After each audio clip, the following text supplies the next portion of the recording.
질문 왔습니다. 아, 결혼. 저 미혼이고요.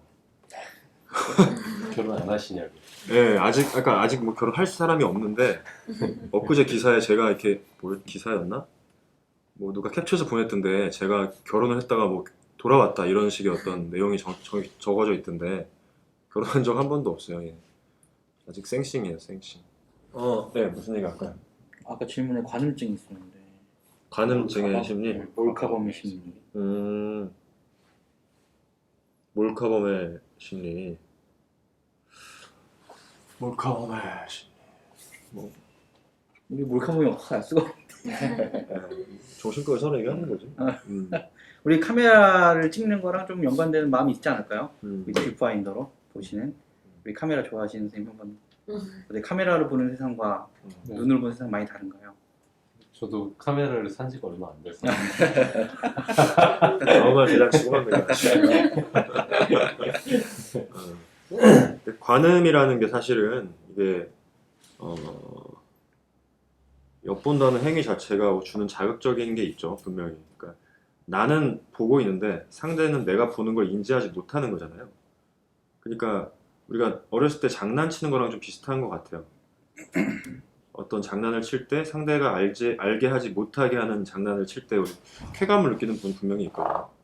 그러니까 관음이란 것도 사실은 그런 측면에서 생각을 해본다면 나는 다 이렇게 전지적으로 볼 수 있는 환경인데 또는 보고 있는 상황인데 상대방은 전혀 모르는 거죠. 나의 존재 자체를 모르는 거. 그러니까 투명 인간이 되는 거에 대한 상상을 해봤을 때 즐거운 것처럼 약간 그런 차원에서 분명히 자극적인 행위라는 생각이 좀 듭니다.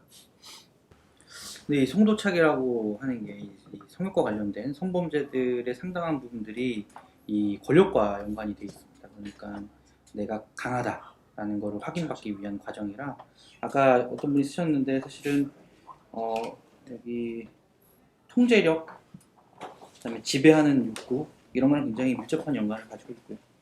노출증과 관음증이 사실은 대동소이한데 이 관음증의 그 특징 중에 하나는 내가 들키지 않는다는 거잖아요. 내 존재를 밝히지 않는.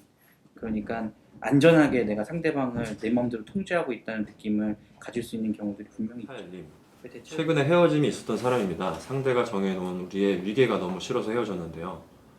막상 헤어지고 나니까 힘이 드네요. 힘든 이유를 모르겠다고, 좋아하지 않았다고 생각했었거든요. 일시적인 공허함이겠죠? 라고 하셨네요. 그쵸. 그 사람을 정말 뭐 좋아했는지 아닌지 이런 걸 떠나서 일단 저희는 정이 들잖아요. 그리고 안 좋은 사람이란 걸 알았다고 하더라도 그 사람하고 보낸 시간이나 어떤 추억들이 쌓여있기 때문에 당연히 헤어지면 공허함이 따라올 수밖에 없는 것 같아요.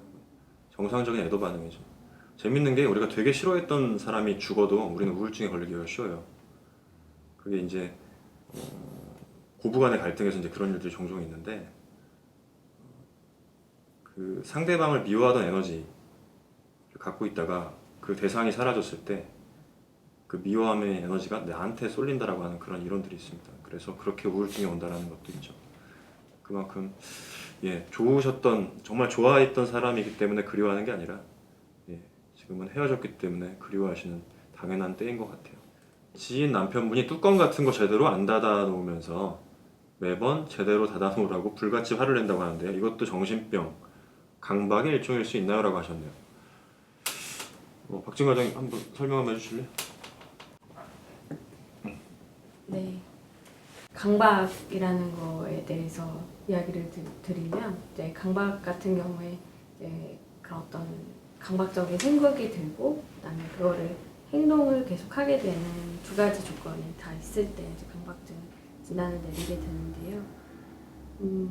만약에 그거를 계속 뚜껑 같은 거에 계속 집착을 해서 이걸로 인해서 나의 중요한 어떤 기능에까지 영향을 끼칠 정도로 뚜껑을 계속 확인을 하고 이제 매일 그걸 체크를 하고 그거를 계속 강박적으로 한다면 이제 뭐 강박의 일종일 수 있겠지만 단순히 그냥 뚜껑을 확인을 하고 이런 거는 만약에 뭐 일상적인 기능에 영향을 미치지 않는다면 이게 영적인 저상으로 보기는 조금 어렵지 않나 이런 생각이 조금 듭니다.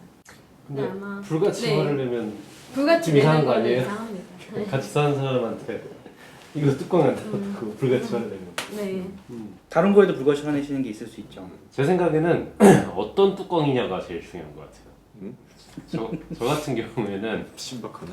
저 같은 경우에는 음식 같은 거 뚜껑 음식을 보관해 놨는데 뚜껑을 안 닫으면은 저는 되게 싫어하거든요. 그거를 이게 날씨가 이제 더워지는데 그 공중에 포도상 구균이 굉장히 많아요. 근데 그거 이제 밑으로 수직 이제 중력에 의해서 약진이 되거든요. 그래서 우리가 김밥 같은 게 보통 여름에 그거 먹고 식중독 걸리는 이유가 뭐냐면 보통 김밥 재료를 이렇게 딱 위에 오픈해 놓고 열어 놓거든요. 그래서 그 경우에 이제 포도상 구균이 떨어지면서 음식이 식중독이 생길 수가 있는데 어디서 떨어지는 거예요? 그냥 공기 중에 있는데 위에서 아래로 떨어지는 거예요. 중력에 의해서. 계속 위에서 떨어지는 거예요? 그렇죠. 그렇기 때문에 똑같은 온도의 상온에 놓더라도 뚜껑을 하나 덮어놓냐 안 덮어놓냐에 따라서 음식 상하는 속도가 굉장히 달라져요. 그래서 저는 음식에 뚜껑을 항상 올려놓는 거는 저는 좀 강박적으로 하는데 근데 뭐 그냥 뚜껑이 열려 있는 게 마음에 안 들어서 같이 사는 사람한테 불같이 화를 낸다.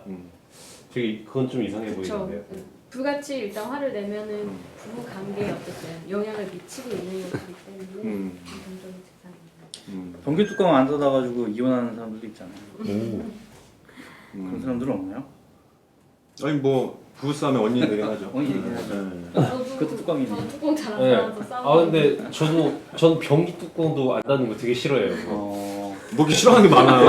아니 왜냐면 그게 그게 이렇게 너무 불같이 화를 내는 사람이에요? 아니 그게 약간 뭔가 위생하고 관련이 아니, 그러니까. 있어가지고 싫은데 불같이 화를 내. 아니요 불같이 화는 안 내요. 불같이 화를 하네. 어떻게 뚜껑이 해결하시- 열리시는데요? 네? 그냥 뚜껑 열려요? 그냥 제가 이제 가서 조용히 듣거나 이제 불같이 화를 잘 내진 못하죠. 그건. 상대도 불같이 화를 내니까 제가. 이 정도의 화를 낸 정도. 예, 그렇죠. 어느 그게 정도. 제일 중요한 네. 나름대로 포인트가 이유가 있을 수 되겠네요. 있으니까요. 네. 그래요. 아 그레이스 에이플님 설명이 너무 길다고. 미안해요. 설명 너무 길었네. 소시오패스, 사이코패스 어떻게 다루고 어떠하면 어떻게 대처를 해야 하나요? 아, 누가 있으신가 봐요. 대처 네. 어때요, 위원장님? 일단 제가 아는 대로만 말씀드리면 일단 정신과에서는 사이코패스나 소시오패스라는 개념을 따로 정해놓고 쓰지는 않고요. 진단이 없죠. 근데 이제 엔티소셜 반사회성 인격이라고 얘기를 합니다. 그냥 근데 이제 우리 주변에서 사실 반사회성 특성을 보이는 경우들이 굉장히 많다는 건 또 우리가 알고 있죠. 뭐 갑질을 한다거나 이런 것들. 근데 이제 저희가 제 개인적인 생각으로는 그런 것들은 사실 이제 타고난 어떤 공감의 능력이 결여된 반사회성 이런 부분보다는 아마 그런 사회적인 필요성을 느끼지 못하고 성장한 사람들, 특별히 자기의 행동에 객관적인 시선을 가져야 될 필요가 없는 분들이 그런 경험을 하는 것이 많지 않나 싶고요. 일단 대처는 같이 있으시면 안 되죠. 그분들이 공감 능력이 떨어진다는 건 객관성을 잃었다는 거예요, 자기 행동에 대해서. 근데 그걸 누가 가르쳐준다고 설득이 될 것도 아니고 일단 나에게 해가 될 것 같다면 떨어지는 게 우선입니다. 같이 있지 않으시는 게 좋고. 그래요. 대처할 수가 없죠 사실. 그럼요. 어떻게 대처해요? 작정하고 괴롭히는 사람은 네.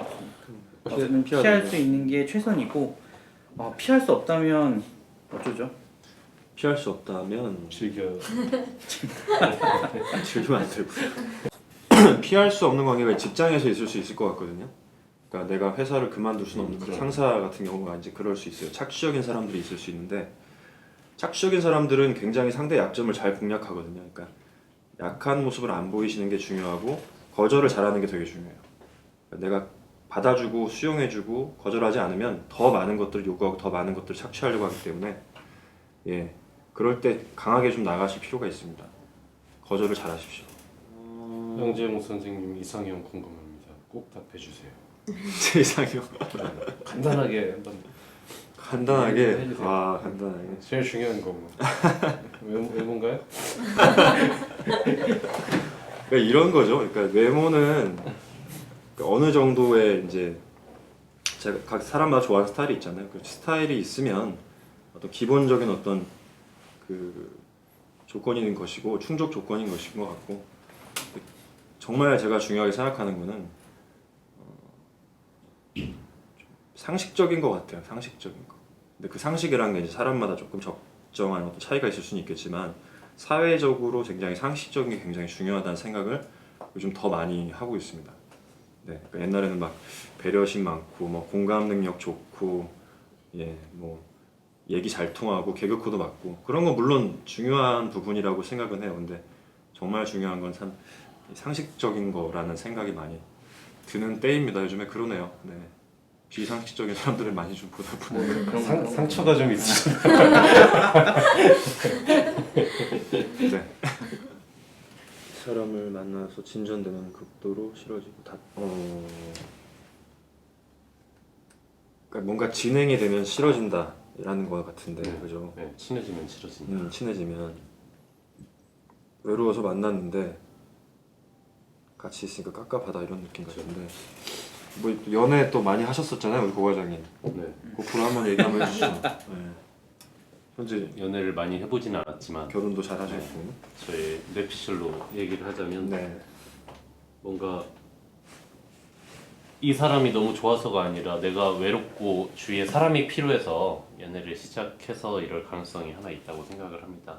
그래서 사람을 만나고 사귈 때 내가 이 사람 자체에 매료된 건지 내가 외로워서 주위에 사람이 필요한 건지를 잘 생각을 해보셔서 그것을 잘 구분해서 이 사람 자체에 매료됐다고 생각했을 때 만나면 이런 게 좀 덜하지 않을까라는 제 개인적인 생각입니다. 저희는 다음 주 월요일 날 다시 만날 거고요. 저희 영상은 저희 병원 유튜브 계정에 올라올 거고 유튜브에 여러분들이 궁금해하시는 사연들 댓글로 달아주시면 또 다음 시간에 저희가 답을 드릴 수 있도록 하겠습니다. 예, 인사드릴게요. 저는 양재웅이었고요. 전 유승민이었습니다. 예, 저 박진이었습니다. 네, 저는 내과 고석영이었습니다. 네, 이윤 과장님 어디 가셨나요? 이 과장님 일하러 가셨어요. 포샵으로 넣어주세요. 근데 오늘 방문자가 되게 많네요. 엄청 많고 뭔가 유지가 되게 잘 되는데 오늘은 네. 막 계속 마음